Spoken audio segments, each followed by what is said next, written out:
I try to be objective with all of my sports coverage, and listen, JC Sheldon objectively should be suspended for this play. I just don't know in what world, in what universe you watch that play back and you go, that was a basketball play. She was trying to make a basketball move, especially with all the angles of this. Women's basketball's most valuable player and the league's biggest draw, Ctalin Clark, was the subject of a vicious and careless play by JCS Sheldon that caused an uproar that is deafening and frustration to boil over throughout the WNBA cosmos. Fans are demanding the one thing that could truly make a difference, a painful financial penalty, after what appeared to be a clear attack. If you feel that the league should suspend her comment, suspend Sheldon below, and let's move on.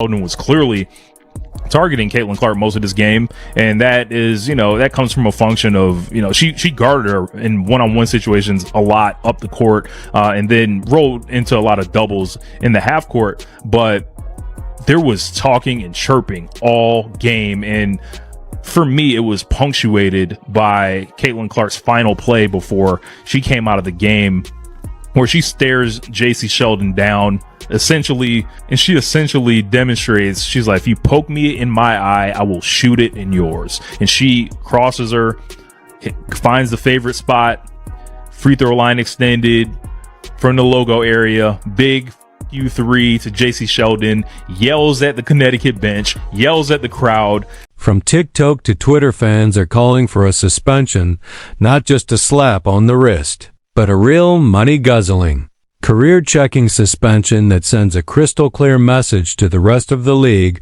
that if the referees don't step up and protect Ctalin Clark on the court, then it's time for the league office to enforce justice from the top down.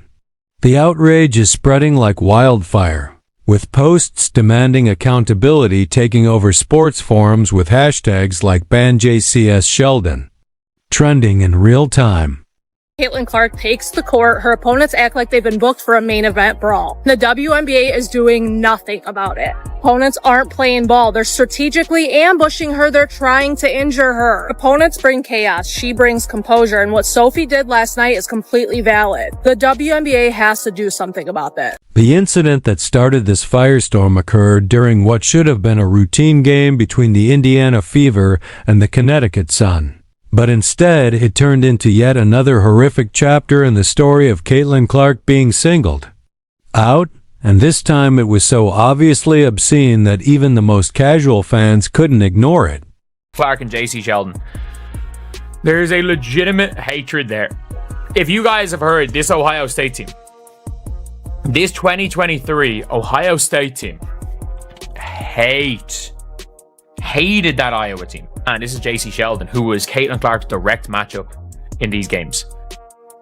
Like I tweeted out, forget Angel, forget Dejanay. This is Ctalin Clark's one true rival. JC Sheldon didn't just reach in for defense. Instead, she lunged and jabbed her fingers into Ctalin Clark's eye with surgical malice, smiling as if she had just won a carnival prize. The smirk that followed sent shivers down the spines of fans everywhere. This wasn't a careless reach. Rather, it was a calculated move against the one player who is currently carrying the league on her back.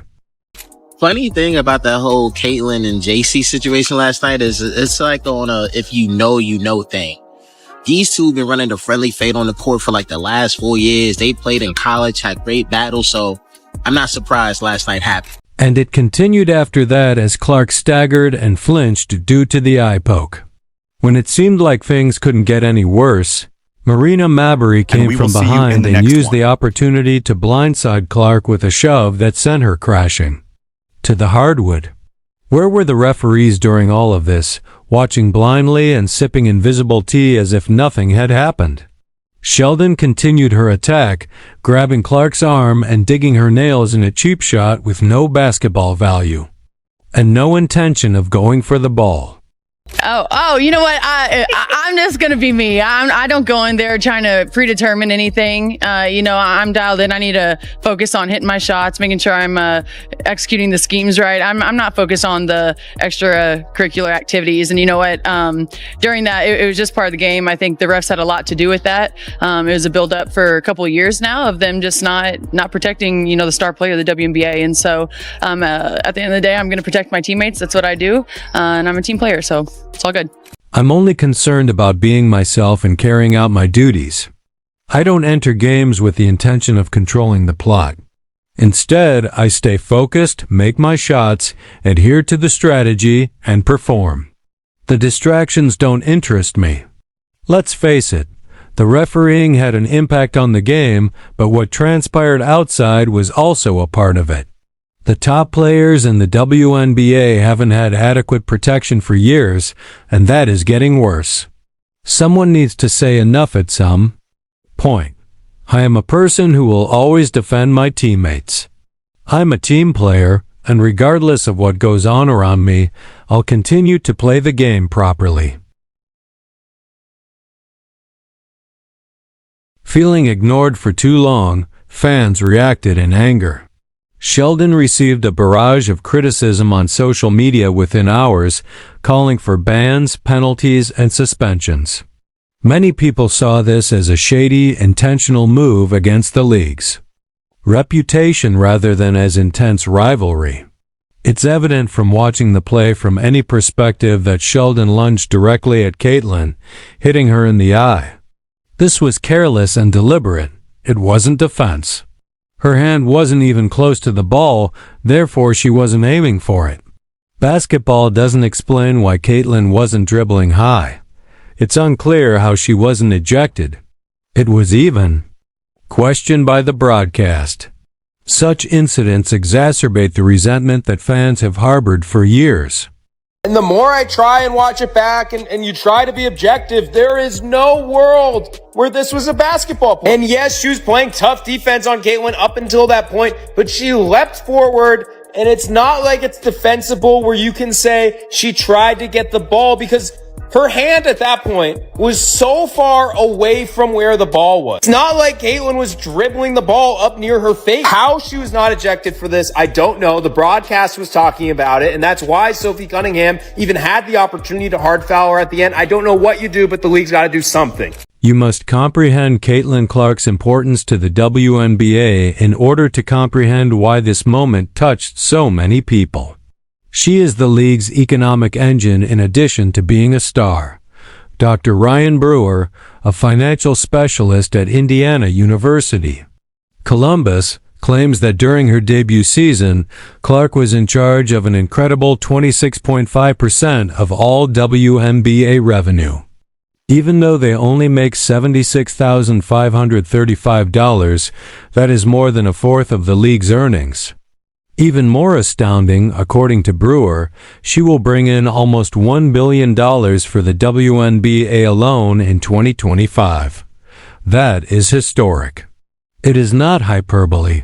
Therefore, it is not only hazardous but also absurd when someone like her is singled out and unprotected on a regular basis. The business is even worse than the basketball. The fighting, he thought they meant the WNBA. What is going on? Protect Ctalin Clark at all costs, please. Enough of this. Please. It's not only irresponsible. It's a huge failure when a player like Ctalin Clark drives league visibility, ticket sales, TV ratings, and sponsor interest. This would have resulted in instant ejections, suspensions, and public declarations in any other major league. However, Clark gets singled out on the floor in the WNBA as officials turn a blind eye. Fans were shocked by the league's feeble reaction to JCS Sheldon's attack, which was merely egregious. Sophie Cunningham, who stood up for Clark, was given a flagrant 2 and an additional fine in the meanwhile. Therefore, the message is clear. Assault the league's biggest star and receive a minor penalty, but defend her and receive a harsher punishment. It's similar to sparing the arsonist but finding the firefighter. Listen, bring Ctalin Clark to the NBA right now. Because the refs ain't gonna protect her. She only got one teammate, and that's her, who gonna do something about it. Like, yo, yesterday, that's malice in the palace activity. Call for it. That y'all should have been throwing hands all over the place. How do you get poked in the eye, then get thrown to the ground, and then you receive a technical foul? And don't none of your teammates want to step up, fight, squabble, none of that. They just looking like, yo, it's been, we know that y'all been targeting Ctalin Clark now. Now I'm even watching, I'm like, hold on, what? Like, how are y'all letting this happen? How are y'all not protecting this girl?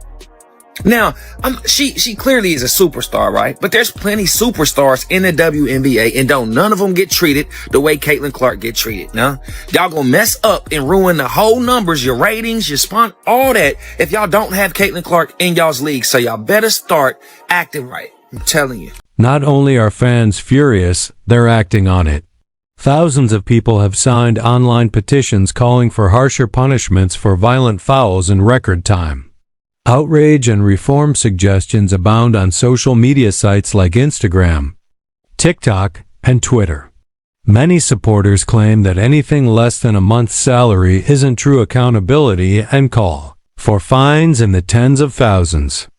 As restitution for the continuous mistreatment, some even propose that Clark get a portion of the fines directly. And that makes sense. The WNBA would have lost millions of dollars in revenue in addition to a player if that eye poke had damaged her vision. The league treats Clark as though she is interchangeable, despite the fact that every time she performs, she fills arenas, increases viewership, and pushes merchandise sales. In a very contentious 12 hours since the game, a lot of people on ESPN saying ridiculous things, like Monica McNutt saying she had no problem with Marina Mabry's foul. And I look at that in comparison to the Sophie Cunningham foul, which I have seen people say has no place in the league, unsportsmanlike, when that actually is a lot more sportsmanlike than the Marina Mabry one. Marina Mabry was completely disconnected from the play, had nothing to do with it. There was no play even going on when Marina Mabry did that. And let's examine the figures. Thanks to Ctalin Clark, the Indiana Fever's valuation increased from $90 million to $340 million. However, JCS Sheldon received hardly any compensation for pursuing that billion-dollar asset. Not only is it offensive, but it's also careless and reckless. Fans are demanding that Clark receive monetary compensation for the hits she has suffered, in addition to Sheldon's suspension. To be honest, they are correct. Despite making almost $1 billion in income for the league, Clark only makes $78,000, which is a return on investment that most Fortune 500 firms could only hope for. However, the WNBA still reaps the rewards of her fame without providing even the most basic security. They are profiting while allowing her to bear the consequences. Ctalin Clark is a once-in-a-generation talent. She was massively successful in college, and that's transcended into the WNBA, where she's leaps and bounds above pretty much most every player there. You're allowing her to get beaten up on the regular during games, flagrant fouls, people trying to take her eye out. That's happened a couple different times last year and this year. I missed that one, Marina Mabry. Watch how Ctalin Clark appears to have been struck in the eye while attempting to make some space. Yes, I did miss that one as well. Argue she is an A-level star, and they don't even have B and C level stars. From A, it drops to D. She is the entire league. And they allow things like this to happen last night against the Connecticut Sun. Watch when Ctalin Clark is trying to create some space. It looked like she just got hit in the eye there. Oh, and Marina Mabry. I missed that one, Edona. Oh, I missed that one too. Like, it wasn't just a hard foul accident. Like, there's nothing Ctalin Clark has done in response at this point. So what's the point in bowing up into her face? And immediately, I don't think Caitlin's even extended her arm to push her away. Maybe the coaching is, hey, if you're physical with Ctalin Clark, it's one of the only ways to stop her. Yes. So, like, they're all encouraged to be really physically aggressive. But it's hard not to look at this and think there's animus towards her. You got to protect Caitlin Clark. She is the WNBA. This felt personal. It wasn't just a hard foul. Despite without even retaliating, Ctalin Clark encountered hostility. Perhaps the only way to slow her down is to coach teams to rough her up. Let's face it though, the league needs to defend her since there is obvious hostility here. A protection bonus is one concept that is gaining popularity. If a player commits an egregious offense against Clark, they will have to give her a share of their pay. Another suggestion calls on the league to pay her personally for the ongoing harassment. Actual protection entails actual repercussions, including immediate bans, $50,000 for repeat infractions, and minimum fines of $25,000. Pay the price or show respect for the league's biggest talent. Less is not acceptable. Ctalin Clark is non-disrespectable. That's not even a word, but I'm going to just use it for the point of my video. You cannot disrespect the nucleus of women's basketball and act like it's not going to be a problem, man. Oh, Ctalin Clark could do this, but other people can't. You goddamn right. Because she's the center of women's basketball. We've said this a million times. Clark changed the game. She is the nucleus, the center, the black hole. Everything revolves around Clark with women's basketball, man. This felt personal. It wasn't just a hard foul. Despite without even retaliating, Ctalin Clark encountered hostility. Perhaps the only way to slow her down is to coach teams to rough her up. Let's face it though, the league needs to defend her since there is obvious hostility here. A protection bonus is one concept that is gaining popularity. If a player commits an egregious offense against Clark, they will have to give her a share of their pay. Another suggestion calls on the league to pay her personally for the ongoing harassment. Actual protection entails actual repercussions, including immediate bans, $50,000 for repeat infractions, and minimum fines of $25,000. Pay the price or show respect for the league's biggest talent. Less is not acceptable. Clark is the golden goose. Every game she is dropping golden eggs, and they are trying to strangle the golden goose to death. There's jealousy, there is hate. Everyone in the league seems to hate the fact that Caitlin Clark is making the league relevant. If I were advising Caitlin Clark, I would say start your own pro basketball league for women. I don't know why she benefits from the WNBA at all. She could go out, she is the draw for women's basketball, and set up her own league. She might even be able to own the majority of the league. She could probably become a billionaire. Set it up with far fewer teams. You play far fewer games. Heck, they did it with Live Golf. I think the audience would follow Caitlin Clark wherever she goes. The WNBA still has time to put things right, but only if they acknowledge the reality. Caitlin Clark is the cornerstone of the league's future, not simply another player. The league is risking its existence until she is treated that way, with severe penalties for shoddy play and genuine acknowledgement for her influence. Sheldon ought to have been suspended for several games and fined at least $25,000. Referees who fail to safeguard Clark must be held accountable or replaced, and Clark deserves a remuneration plan that recognizes her value. Please leave a comment below with "Suspend Sheldon" if you agree. To ensure you never miss anything, remember to like, subscribe, and enable notifications. We'll see you in the next video, so click the one that's on screen.